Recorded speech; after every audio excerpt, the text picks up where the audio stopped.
श्रीमद् भागवत महापुराण स्कंद तीसरा अध्याय 18वां।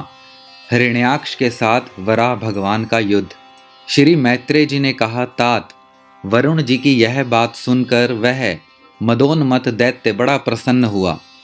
उसने उनके इस कथन पर कि तू उनके हाथों से मारा जाएगा कुछ भी ध्यान नहीं दिया और चट नारद जी से श्रीहरि का पता लगाकर रसातल में पहुंच गया।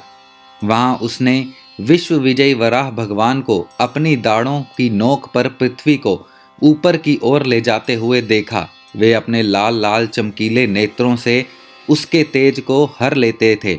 उन्हें देखकर वह खिलखिलाकर हंस पड़ा और बोला, अरे यह जंगली पशु यहाँ जल में कहाँ से आया? फिर वराह जी ने कहा, अरे ना समझ, इधर आ, इस पृथ्वी को छोड़ दे। इसे विश्व विधाता ब्रह्मा जी ने हम रसातल वासियों के हवाले कर दिया है। रे सूकर रूपधारी सुराधम, मेरे देखते देखते तू इसे लेकर कुशल पूर्वक नहीं जा सकता। तू माया से लुक छिपकर ही दैत्यों को जीत लेता और मार डालता है। क्या इसी से हमारे शत्रुओं ने हमारा नाश करने के लिए तुझे पाला है? मूढ़, तेरा बल तो योग माया ही है और कोई पुरुषार्थ तुझमें थोड़े ही है। आज तुझे समाप्त कर मैं अपने बंधुओं का शोक दूर करूंगा। जब मेरे हाथ से छूटी हुई गदा के प्रहार से सिर फट जाने के कारण तू मर जाएगा, तब तेरी आराधना करने वाले जो देवता और ऋषि हैं, वे सब भी जड़ कटे हुए वृक्ष की भांति स्वयं ही नष्ट हो जाएंगे। हिरण्याक्ष भगवान को दुर्वचन बाणों से छेदे जा रहा था, परंतु उन्होंने दांत की नोक पर स्थित पृथ्वी को भयभीत देखकर वह चोट सह ली तथा जल से उसी प्रकार बाहर निकल आए जैसे ग्राह की चोट खाकर हथनी सहित गजराज।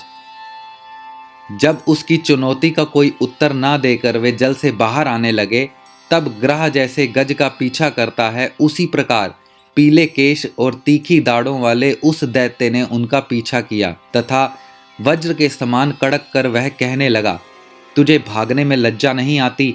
सच है, असत पुरुषों के लिए कौन सा काम ना करने योग्य है।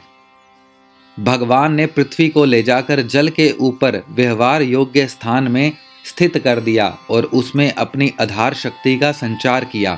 उस समय हिरण्याक्ष के सामने ही ब्रह्मा जी ने उनकी स्तुति की और देवताओं ने फूल बरसाए। जब श्रीहरि ने बड़ी भारी गदा लिए अपने पीछे आ रहे हिरण्याक्ष से, जो सोने के आभूषण और अद्भुत कवच धारण किए था तथा अपने कटु वचनों से उन्हें निरंतर मर्माहत कर रहा था, अत्यंत क्रोधपूर्वक हंसते हुए कहा। श्री भगवान ने कहा, अरे सचमुच ही हम जंगली जीव हैं जो तुझ जैसे ग्राम सिंहों को ढूंढते फिरते हैं।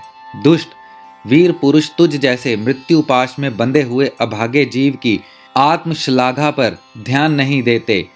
हाँ, हम रसातल वासियों की धरोहर चुराकर और लज्जा छोड़कर तेरी गदा के भय से यहाँ भाग आए हैं।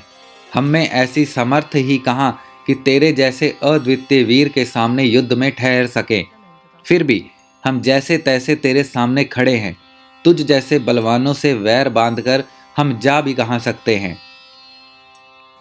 तू पैदल वीरों का सरदार है, इसीलिए अब निशंक होकर अधेड़ बुन छोड़कर हमारा अनिष्ट करने का प्रयत्न कर और हमें मारकर अपने भाई बंधुओं के आंसू पोंछ। अब इसमें देर ना कर। जो अपनी प्रतिज्ञा का पालन नहीं करता वह असभ्य है, भले आदमियों में बैठने लायक नहीं है। मैत्रेय जी कहते हैं, विदुर जी, जब भगवान ने रोष से उस दैत्य का इस प्रकार खूब उपहास और तिरस्कार किया, तब वह पकड़कर खिलाए जाते हुए सर्प के समान क्रोध से तिलमिला उठा।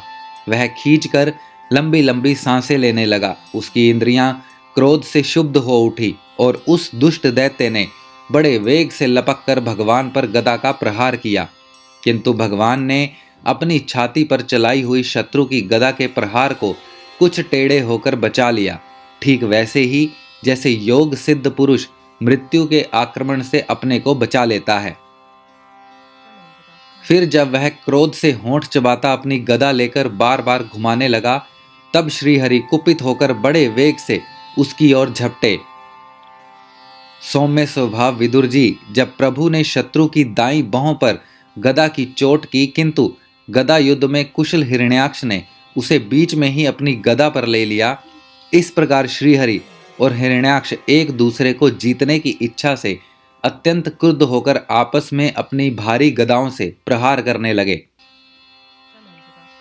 उस समय उन दोनों में ही जीतने की होड़ लग गई। दोनों के ही अंग गदाओं की चोट से घायल हो गए थे।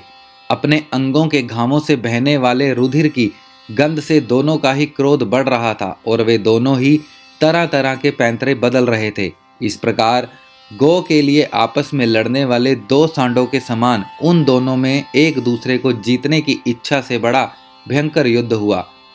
विदुर जी, जब इस प्रकार हिरण्याक्ष और माया से वराह रूप धारण करने वाले भगवान यज्ञ मूर्ति पृथ्वी के लिए द्वेष बांधकर युद्ध करने लगे, तब उसे देखने के लिए वहां ऋषियों के सहित ब्रह्मा जी आए। वे हजारों ऋषियों से घिरे हुए थे। जब उन्होंने देखा कि वह दैत्य बड़ा शूरवीर है, उसमें भय का नाम भी नहीं है, वह मुकाबला करने में भी समर्थ है और उसके पराक्रम को चूर्ण करना बड़ा कठिन काम है, तब वे भगवान आदि सूकर रूप नारायण से इस प्रकार कहने लगे। श्री ब्रह्मा जी ने कहा, देव, मुझसे वर पाकर यह दुष्ट दैत्य बड़ा प्रबल हो गया है। इस समय यह आपके चरणों की शरण में रहने वाले देवताओं, ब्राह्मणों, गौओं तथा अन्य निरपराध जीवों को बहुत ही हानि पहुंचाने वाला, दुखदायी और भयप्रद हो रहा है। इसकी जोड़ का और कोई योद्धा नहीं है, इसीलिए यह महाकंटक आपका मुकाबला करने वाले वीर की खोज में समस्त लोकों में घूम रहा है। यह दुष्ट बड़ा ही मायावी, घमंडी और निरंकुश है। बच्चा जिस प्रकार क्रुद्ध हुए सांप से खेलता है, वैसे ही आप इससे खिलवाड़ ना करें। देव, अच्युत, जब तक यह दारुण दैत्य अपनी बल बुद्धि की वेला को पाकर प्रबल हो, उससे पहले पहले ही आप अपनी योग माया को स्वीकार करके इस पापी को मार डालिए। प्रभो, देखिए, लोकों का संहार करने वाली संध्या की भयंकर वेला आना ही चाहती है। सर्वात्मन, आप उससे पहले ही इस असुर को मारकर देवताओं को विजय प्रदान कीजिए। इस समय अभिजीत नामक मंगलमय मुहूर्त का भी योग आ गया है, अतः अपने सुहृदय हम लोगों के कल्याण के लिए शीघ्र ही इस दुर्जय दैत्य से निपट लीजिए। प्रभो, इसकी मृत्यु आपके ही हाथ बंदी है। हम लोगों के बड़े भाग्य हैं कि स्वयं ही अपने काल रूप आपके पास आ पहुंचा है। अब आप युद्ध में बलपूर्वक इसे मारकर लोगों को शांति प्रदान कीजिए। श्रीमद् भागवत महापुराण स्कंद 3 अध्याय 18वां समाप्त।